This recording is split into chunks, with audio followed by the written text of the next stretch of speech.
Et bonjour à tous, bienvenue sur la chaîne de Kelly's Test of the Moon. Aujourd'hui, nous sommes le 4 janvier 2023, journée de tous les dangers, avec effectivement la prise de parole de la Fed à 20h ce soir pour la réunion FOMC. Donc faites extrêmement attention aujourd'hui. Soyez conscients qu'on risque, comme d'habitude, d'avoir une extrême volatilité, peut-être un crash, peut-être un pump. En tous les cas, faites attention à votre argent, ça risque de bouger ce soir à partir de 20h. Je répète, compte rendu de la réunion FOMC de la Fed, ça risque de bouger. Et également cet après-midi, ce 4 janvier 2023 à 16h, avec le rapport Joltes. C'est un préalable que je rappelle en début de vidéo, et je vous rappelle également que le contenu de cette vidéo n'est pas un conseil d'investissement et que vous risquez des pertes financières, donc faites bien entendu très attention. Et je rappelle également que ce soir on sera sur Twitch, comme d'habitude pour faire de l'analyse technique, et en particulier du trading, et pour suivre les annonces de la Fed. Donc je compte sur vous ce soir à partir de 19h30, comme d'habitude. N'oubliez pas, bien entendu, de liker la vidéo, de vous abonner et de mettre également un petit commentaire pour le référencement. Ça fait toujours plaisir. Au niveau des éléments qui sont tombés hier, plutôt le 1er janvier, on a eu un petit point par rapport à la Fed qui nous a fait un petit point sur les crypto-monnaies que je vais vous lire rapidement. Il parle des cryptos, des risques, etc. Et il souligne effectivement qu'il souhaite faire en sorte que ce soit plus clair, que ça respecte les lois, etc., etc. Donc je vous invite bien entendu à lire cet article et mettre des posts si ça vous intéresse. Mais effectivement, ils sont en train de bouger au niveau de la Fed, au niveau des éléments liés aux crypto-monnaies. Donc attention à ce qu'ils pourraient nous réserver pour dans les jours et les semaines à venir. Donc on débute cette vidéo bien entendu par le Bitcoin. Où est-ce qu'on en est ? Je sais, tout part dans le vert, tout le monde se dit ça y est, reprise du bull run, ça donne envie d'acheter, ceux qui n'ont pas acheté s'en mordent les doigts et ont envie de FOMO, et on a des beaux pourcentages, on a des cryptos qui ont pris 15, 20, on parle pas de Solana, on va en parler bien entendu dans cette vidéo, mais qui a pris 70%, donc on va faire un point où est-ce qu'on en est, mais sachant bien entendu qu'en arrière-plan, il y aura effectivement la conférence de presse de la Fed ce soir à 20h, donc encore une fois, faites extrêmement attention. Je débute la vidéo bien entendu par le Bitcoin, rebond en bas de canal ou de drapeau ascendant, avec toujours cette épaule, tête, épaule qui nous guette, avec peut-être une deuxième épaule pour engouffrer et aller chercher l'objectif. Mais pour le moment, cette épaule tête épaule n'est pas valide. On a un rebond sur ligne de coup, et effectivement un Bitcoin qui pousse un petit peu à la hausse, et du coup des crypto-monnaies qui partent un petit peu dans le vert depuis 2-3 jours.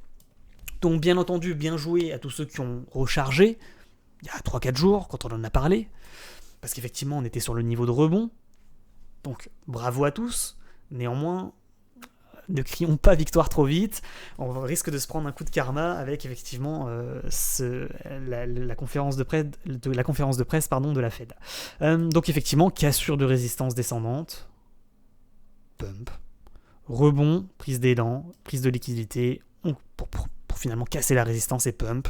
Au niveau des bandes de Bollinger, un cours plutôt qui commence à comprimer. On est sur résistance, on le voit sur bande haute de Bollinger, sur la résistance à 16 900 $ environ. Il y a rejet pour le moment sur cette résistance. Donc attention, on est sur un niveau de rejet sur le Bitcoin. C'est pareil sur l'Ethereum. Ethereum, si vous regardez le cours en vue 4 heures, vous voyez, résistance ascendante. Pouf, on touche le niveau, rebondit. On commence à mécher, on commence à montrer peut-être un essoufflement de la hausse, et on se dit, aïe, pour ceux qui veulent recharger maintenant, ça va être extrêmement compliqué, parce que c'est le niveau de rejet pour mieux BART et retomber au point de départ. Et en même temps, si le Bitcoin confirme et qu'on a des bonnes nouvelles, avec effectivement la Fed qui donnerait peut-être des bonnes nouvelles ce soir, vous risquez de perdre le mouvement. Donc j'ai envie de dire, ça se tente, il va falloir mettre des stop-loss, serrer les fesses, et peut-être, si vous n'y croyez pas, take profit. C'est peut-être également la question qui se pose. Est-ce qu'il ne faudrait pas déplacer les stop-loss et assurer un minimum de profit ? Je ne sais pas, à vous de voir. Ce qui risque de se passer, comme d'habitude, au moment des prises de parole et de la Fed, qu'est-ce qui risque de se passer ? Extrême volatilité, prise de liquidité en haut et en bas, et finalement, on fait ce mouvement, tac, tac. Ouais, on revient, donc si vous mettez un stop-loss, effectivement, il va venir vous chercher, quoi. Il risque de drop de minimum 2%, ça c'est clair et net, pour faire ce mouvement, et derrière, rebond encore sur le canal ascendant, voire un petit peu en dessous, pour pump, et aller chercher l'objectif du milieu de canal, voire du haut de canal, et prendre vos stop-loss. Et ça va être pareil sur tous les altcoins, toutes les cryptos. Donc bien entendu, c'est le risque, si vous mettez des stop-loss, c'est de, en fait, qui viennent vous chercher, qui viennent chercher vos stop-loss pour prendre de la liquidité et pour mieux repartir ensuite. Maintenant, il y a également c'est ce risque de dire, oui, peut-être qu'il va effectivement dump, aller chercher le bas de support, aller chercher le support, le bas de drapeau, aller chercher le support à 16 400, support sur lequel il faut réussir à rebondir, voire peut-être 16 200, la clôture hebdomadaire, en dessous de laquelle il ne faut pas repasser. Mais il y a un risque évidemment de cassure de ligne de coup d'épaule tête épaule pour s'engouffrer à la baisse et crash. Donc il faut le dire, il faut le répéter. Soit vous faites comme moi, vous prenez ce risque, vous mettez de l'argent que vous êtes prêt à perdre, soit effectivement vous n'êtes pas prêt à prendre ce risque et il vaut peut-être mieux TP maintenant, prendre le profit maintenant, quitte à recharger ensuite. À vous de voir. Au niveau du Nasdaq, vous le voyez, pour le moment, au niveau de ruban, on essaie de transpercer le ruban pour s'effondrer, il faut le dire, pour inverser la tendance, pour reprendre la baisse en vue mensuelle. Pour le moment, pas de signal de vente au niveau de la vue long terme. Maintenant, on voit des mèches. Mèches. Ça veut dire que pour le moment, le support non seulement tient, mais on a des personnes qui ne veulent pas laisser tomber le cours. La dernière fois qu'on avait eu des mèches comme ça sur le Bitcoin, je vous donne un exemple, par exemple, en vue semaine sur le Bitcoin, quand ça fait mèche, et que ça ne veut pas casser le support, derrière, des fois, ça repart et on a des belles surprises. Vous voyez ? Donc, pour le moment, effectivement, on n'a pas ces mèches en vue hebdo sur le Bitcoin. Mais on a peut-être un double bottom qui est en train de se former, effectivement. Donc, effectivement, Nasdaq, faut pas s'engouffrer, quoi. On résume, le Nasdaq, s'il casse son support qu'on voit ici, là, il risque de s'engouffrer pour aller chercher l'objectif de la figure. Et là, réellement, finalement, confirmer les signaux de vente qu'on avait eus ces derniers jours. En vue 6 mois, on est dans le dip. On a un chandelier qui commence à montrer peut-être un rebond. En 3 mois, effectivement, moyenne mobile des 20 derniers 3 mois, ça tient. Bande centrale de Bollinger. Peut-être qu'il faudrait aller chercher le double top. Et en vue mensuelle, effectivement, il faudrait, selon moi, repasser en fait, au-dessus de ce niveau pour donner un vrai signal d'achat. Minimum, c'est un minimum. Donc c'est-à-dire en fait, finalement casser le biseau d'élargissement, le biseau descendant par le haut. Donc le risque, comme d'hab, c'est un Nasdaq qui dump, qui réellement va chercher son niveau, et du coup un Bitcoin qui est emporté et qui dump, qui va chercher les 14 800, 15 000 $, pour ensuite finalement donner le signal d'achat pour finalement rester dans le... C'est même pas un signal d'achat, c'est un rebond technique en bas de biseau pour continuer dans le biseau et aller chercher l'objectif. Tac, on dump. Et finalement, il faudrait take profit maintenant. S'il fait ce mouvement de fin de hausse pour dump, ce petit Nasdaq ce soir, lors de la conférence de presse de la Fed, il faudra effectivement être capable de take profit. Sur Capstable, la capitalisation des stablecoins rebond sur résistance. Donc effectivement, quand on part dans le rouge, on est à l'achat sur le Bitcoin et sur les cryptos. Donc pour le moment, effectivement, rejet sur résistance, on part dans le rouge. Et donc dans le vert sur le Bitcoin et sur les cryptos. Double top, pas encore validé pour aller chercher l'objectif. Le risque, rebond sur trendline ascendante, prise d'élan, on casse la résistance, et là on a un énorme dump sur le Bitcoin et sur les cryptos. Derrière, s'il consolide pour mieux breakout, prendre de l'élan et mieux breakout la résistance dans les jours, peut-être ce soir ou dans les semaines à venir, on va avoir du rouge sur le Bitcoin et sur les cryptos, ça va crash, je résume. Donc là, c'est le niveau au-dessus duquel il ne faut pas repasser. Si on passe au-dessus des 15.6 sur Capstable, ça va commencer à chier mou, il va falloir sortir effectivement les parachutes. Sur l'or, toujours assez bullish l'or, rebond sur le haut de la structure, c'est ce qu'on espère sur Nasdaq finalement. C'est un rebond sur la structure, le haut de structure, pour repartir boule. L'or il l'a fait, rebond sur le haut de structure, il va rechercher la résistance, il repart boule, il n'est pas encore tout à fait en haut de canal descendant. Donc pour le moment effectivement ça maintient la hausse, ça casse la résistance, ça donne les signaux boule, tant qu'on repasse pas en dessous des 1826 points, pas de signal de vente sur l'or. Sur le dollar, on était en milieu de canal, ça tient à peu près, il a fait une cassure pullback en fait. Cassure pullback, il essaie d'aller chercher le bas de canal. Tant qu'il réintègre pas, il n'y a pas de signal d'achat sur le dollar. Et tant qu'il part à la baisse, on a des signaux positifs pour le Bitcoin et pour les cryptos.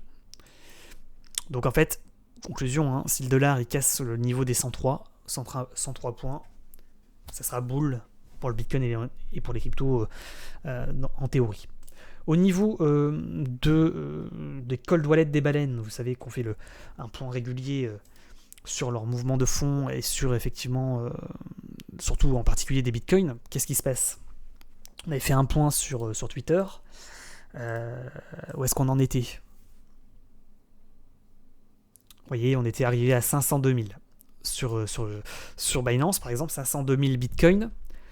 Et vous voyez, depuis 2-3 jours, depuis que j'ai fait le post Twitter, baisse du nombre de bitcoins. Donc là, ils sont en train de virer leur bitcoin de leur cold wallet vers peut-être leur exchange pour échanger leur bitcoin contre des dollars peut-être, ou contre autre chose. En tous les cas, ça commence à baisser sur Binance depuis 2 jours.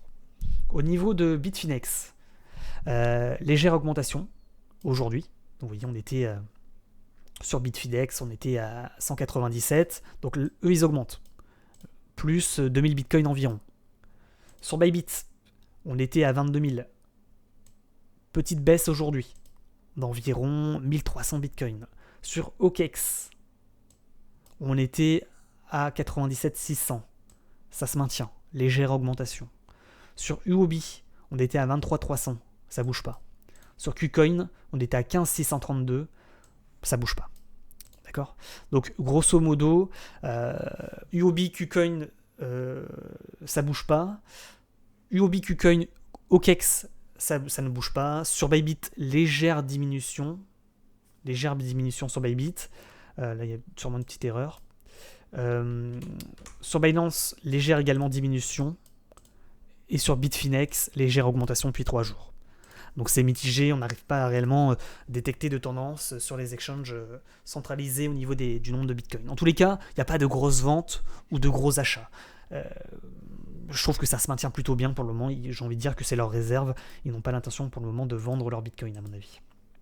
Mais ça peut bouger rapidement, on le sait. Ça va être à suivre. On fera un point ce soir à 19h30 comme d'habitude. Au niveau des altcoins maintenant. Avant de passer aux altcoins, je rappelle, j'ai fait une petite vidéo formation dans laquelle je réponds à José entre Trading Spot et Trading Future. Allez voir cette vidéo si ce n'est pas déjà fait. Elle a fait que 1400 vues, ça prend moins de 2 minutes. Je vous explique la différence entre les deux plateformes, entre le Trading Spot et le Trading Future. Donc si vous ne maîtrisez pas les deux plateformes, allez voir. Je vous donne 3 avantages et on va dire 3 gros avantages des plateformes futures. Et effectivement, allez voir cette vidéo si ce n'est pas déjà fait. Je rappelle également, bien entendu, qu'à chaque fois je vous mets un petit commentaire en commentaire épinglé, plein de vidéos formation, allez les voir, ça fait toujours plaisir. Ça, à mon avis, ça vous renseignera sur le trading des crypto-monnaies et de manière générale sur le monde des crypto-monnaies, et également sur Bybit, un petit lien affilié pour avoir jusqu'à 30 000 $ de bonus en fonction du montant de votre dépôt. Ça soutient également la chaîne, donc bien entendu, si vous n'êtes pas encore inscrit sur la plateforme, n'hésitez pas à vous inscrire avec ce lien.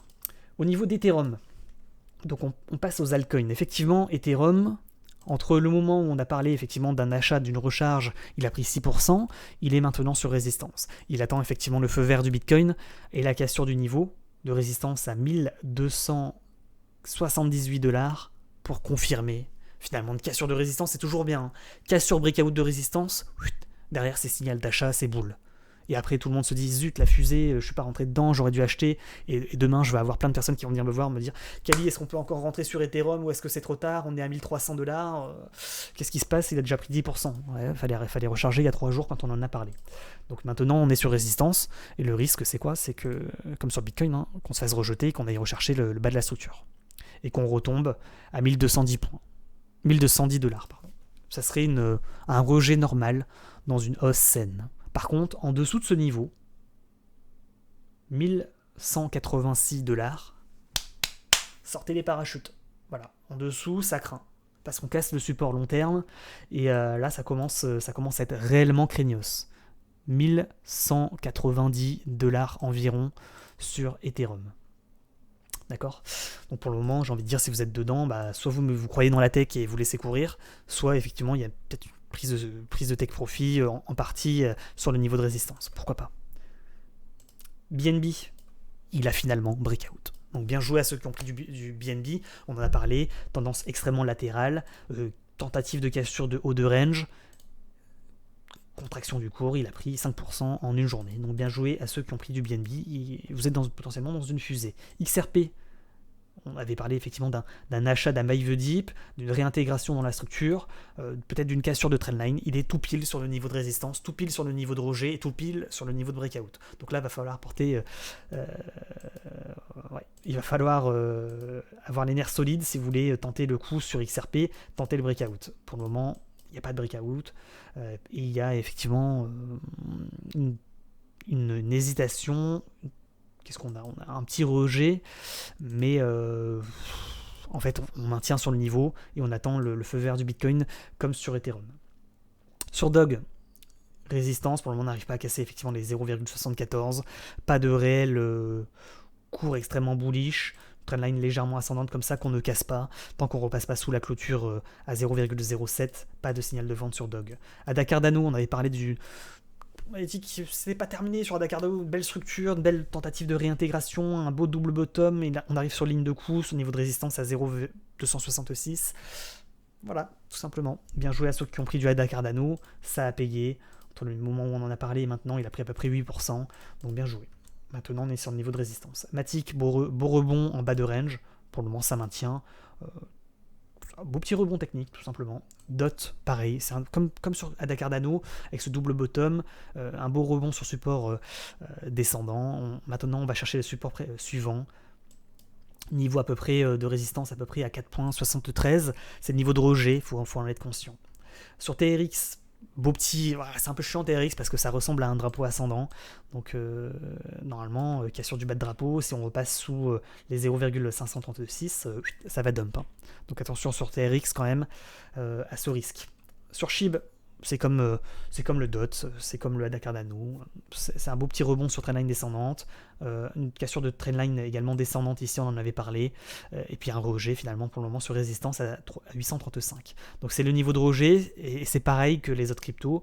On est sur une trendline légèrement ascendante comme ça qu'il ne faut pas casser. Il y a un niveau qu'il ne faut pas casser à 812. Donc tant qu'on reste au-dessus des 812, l'espoir est permis. Tant qu'on n'a pas de breakout de résistance à 834, il n'y a pas de signal ultra bull. Maintenant, on est sur le niveau de résistance. Si le Bitcoin confirme, si Ethereum confirme, le SHIB y suivra. Et c'est une belle structure avec effectivement une belle résistance à breakout. Ça pourrait effectivement être extrêmement performant, il faut le dire, sur SHIB. S'il confirme, ça va être à mon avis un spectacle.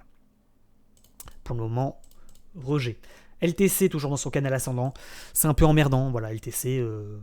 il a déjà bien performé, donc le prendre maintenant, c'est vraiment risqué. Sol, bah voilà, c'est pareil. Sol, il a cassé sa structure, il a rebondi sur support descendant, c'était extrêmement risqué. Ceux qui ont pris le risque, bah, ça a payé. On est à mon avis sur le niveau de résistance, hein, Sol. Malheureusement, on arrive sur les 14.5.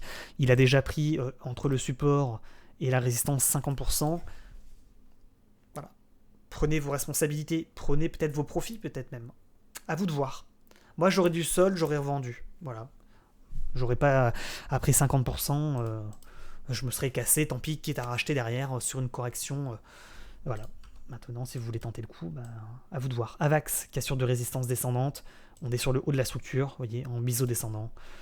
Niveau de breakout, pareil, à 12 $.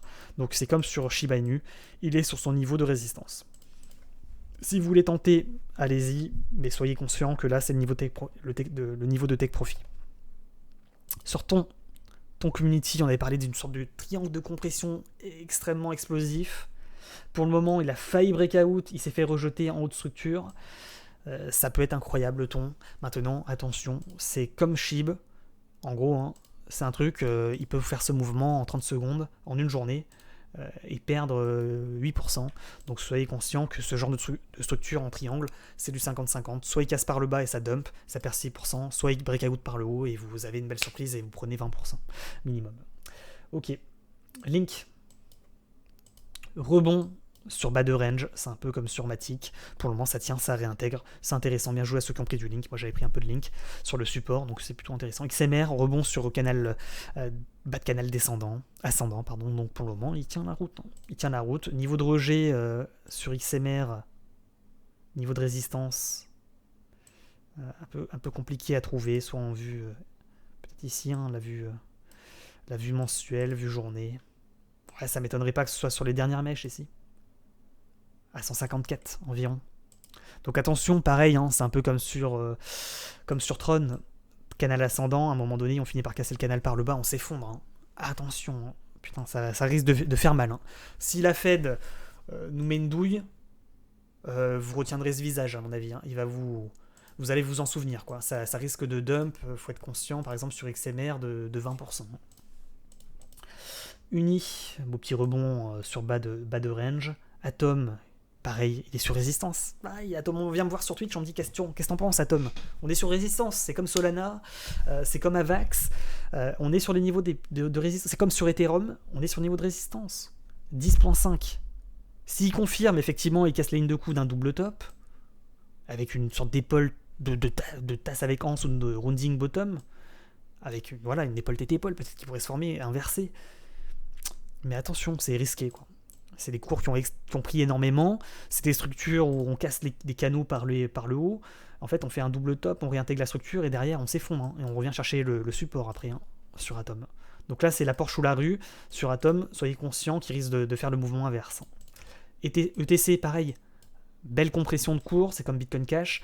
Il a confirmé en cassant par le haut, c'est comme BNB. Il arrive sur résistance. Là, on est sur le niveau de résistance. Je n'ai pas besoin de vous faire un dessin. Trendline descendante long terme, c'est maintenant qu'il faut soit take profit, soit faire un signe de croix, quoi. Hein, voilà. Soit vous y croyez, soit vous prenez une douille sur Ethereum classique, sur Ethereum normal, etc., etc., etc. Ok, ensuite, Bitcoin Cash, petit rebond, il n'a pas encore tout à fait confirmé, Bitcoin Cash. Petit rebond sur support descendant, résistance descendante qui vient d'être cassée. Il casse les résistances quand même, hein, les altcoins, mais on attend la confirmation du Bitcoin. VTHO, il a confirmé, cassure de haut de range, c'est un peu comme sur BNB et sur ETC. Il ne s'est pas envolé, c'est un peu dommage comparé aux autres. CRV, belle compression de cours, c'est pareil, j'ai bien fait de remettre un petit billet au final. Hein, bon, maintenant, on verra ce soir à quelle sauce on va être mangé, mais belle cassure de résistance, belle cassure de structure en biseau descendant. CRV, très propre. Bien joué à ceux qui l'ont pris pour le moment. Effectivement, vous êtes dans une petite fusée. Il a pris 5% encore aujourd'hui. GRT, c'est pareil. Hein. Cassure de belles structures en biseau descendant. Pour moi, c'était mon top 2. Hein. CRV, GRT. Vous êtes dans des fusées. Elles s'arrêteront de voler. Le jour où le Bitcoin va sévèrement se faire rejeter, ça crachera avec le Bitcoin et ça va tout retracer. Hein. Faut être conscient de ça. Hein. C98, beau petit rebond sur support descendant, il performe mais sans plus. Troy, pas de cassure de trendline descendante, pas de confirmation de double bottom, j'ai ma petite alerte toujours. Encore une fois, Troy c'est un truc qui pètera et vous n'aurez pas le temps d'acheter, donc pour le moment il pète pas et il confirme pas. Theta, beau petit rebond sur support descendant, KP3R, rebond sur haut de range, Hard, rebond sur haut de range, AMP, pas d'extrême volatilité, en difficulté, mais on s'approche effectivement de la trendline descendante avec un cours qui est comprimé. Pas tenter le coup. H-bar, non. Ren, non. One, Harmonie, intéressant Harmonie, sur résistance descendante. Peut-être qu'il faudrait également tracer, vous voyez, une sorte de structure un peu comme ça, je pense. Peut-être également des trendlines comme ça. Voilà, ça c'est intéressant. Pour le moment... il est dans le mouvement, hein, il est de beaux petits rebonds sur support pour essayer de décoller, c'est un peu comme sur C98, mais sans plus. Quoi. ZEC, haut de canal descendant, donc c'est le niveau de rejet, pareil sur Zcash, c'est le niveau au moment où on se demande, on se pose la question, est-ce qu'il ne faudrait pas take profit? Le APE, il est sur résistance horizontale, donc belle, franchement, beau profit, hein. Entre le moment où on en a parlé et maintenant, 15%. Pareil, est-ce qu'il ne faudrait pas take profit? LRC Loopring, beau rebond sur support, c'est un peu comme APE et C98. GMT, beau petit rebond, c'est pareil. Bit, il s'envole, casse le haut de range, et il continue de casser les résistances. Incroyable. Un peu trop tard, toujours pour rentrer, mais c'est toujours comme ça. Hein. J'ai envie de dire, ceux qui n'ont pas acheté, ils se disent, putain, est-ce que c'est trop tard? Fallait acheter sur support. C'est pas maintenant qu'il faut se poser la question, est-ce que c'est trop tard ou pas, quoi. Soit vous êtes dans les fusées et maintenant on déplace les stop loss, on prend un minimum de risque, ou on met pas de stop loss et on se dit bon voilà, on croit au retournement de tendance sur Nasdaq avec un passage au-dessus du ruban et on repart, et auquel cas vous avez acheté toutes les fusées au point de départ et au bottom. Soit effectivement vous achetez maintenant, vous êtes en train de FOMO et vous espérez, et au final vous prenez une belle douille et vous risquez de vous prendre une douille mémorable avec un rebond sur Bitcoin à 16 900 qui nous emporte le marché à la baisse. Donc attention. Maintenant, c'est hyper compliqué. Pour ceux qui sont déjà dans les fusées, la question de take profit se pose, comme sur Near Protocol par exemple. Belle structure, hein. Regardez ça. Tac, tac, tac. Sur NIR Protocol, il a pris 13% aujourd'hui. 13% en une journée. J'en ai 500 NIR Protocol. Alors la question se pose. Est-ce qu'il ne faudrait pas que je prenne mon profit? Pris 22%. 22%. Est-ce qu'il ne faudrait pas TP? Là maintenant, on joue avec le feu. On joue avec le feu là maintenant. Tout de suite. C'est la Porsche ou la rue. Voilà. Prenez vos décisions d'achat et de vente. Restez prudent. Wave. Pareil, c'est un peu comme à Cardano, double bottom, il essaie de réintégrer, qui essaie de la résistance devenue, enfin le support devenu résistance. Il a pris 6% dans la journée. Luna, bon, tendance latérale, c'est un peu comme Matic et tout le reste. EGLD, pareil, pas de signal de vie particulier, toujours en tendance plutôt latérale. Le CHZ rebond sur support, il galère également un petit peu. VeChain, intéressant. Moi j'aime bien les structures comme ça, hein. C'est un peu comme sur Wave, avec un passage au-dessus du support devenu résistance. Tant qu'on repasse pas en fait sur toutes ces structures, tant qu'on repasse pas sous les niveaux, par exemple 0.016 sur VeChain, c'est intéressant, ça peut se tenter. En dessous, ça craint. Ça invalidera les signaux d'achat. Phantom, qui est sur de haut de range, il pump un petit peu. On arrive sur résistance descendante, pas encore de breakout. Le Crow, on m'a posé la question sur Crow, avec un magnifique double bottom. Il arrive sur résistance, pour le moment, pas de cassure de résistance. Beau petit rebond sur support. Le risque, c'est qu'on rentre en tendance latérale sur Crow, entre ces deux niveaux, les 0,0556 et les 0,06. ETHW, alors oui, c'est une petite chose que je vous ai réservée. ETHW, donc Ethereum POW, tendance ultra bull, sur cassure confirmée de résistance à 3.2, donc à surveiller chez vous. Pour le moment, c'est pas validé. APE, cassure de résistance, il va chercher le haut de la structure, bon, un petit peu tard. Yotix, belle structure en biseau descendant, il la casse par le haut, suite à un rejet, il tente la cassure. Et AR, c'est pareil, belle structure en support descendant, double bottom, il rebondit sur support et il part. Donc ça c'est également intéressant, mais un peu tard pour ceux qui veulent rentrer maintenant, c'est toujours assez compliqué. Donc les amis, n'oubliez pas bien entendu de liker la vidéo, de vous abonner, ça fait extrêmement plaisir, et comme d'habitude je vous donne rendez-vous ce soir à partir de 19h30 pour la conférence de presse de la Fed à 20h. Il risque de se passer des dingueries. Donc je compte sur vous à nouveau pour être présent sur Twitch. Vous avez tous les liens dans la description. En attendant, portez-vous bien, soyez conscients du risque, prenez vos responsabilités, soyez prudents et on se dit rendez-vous à ce soir. Ciao ciao.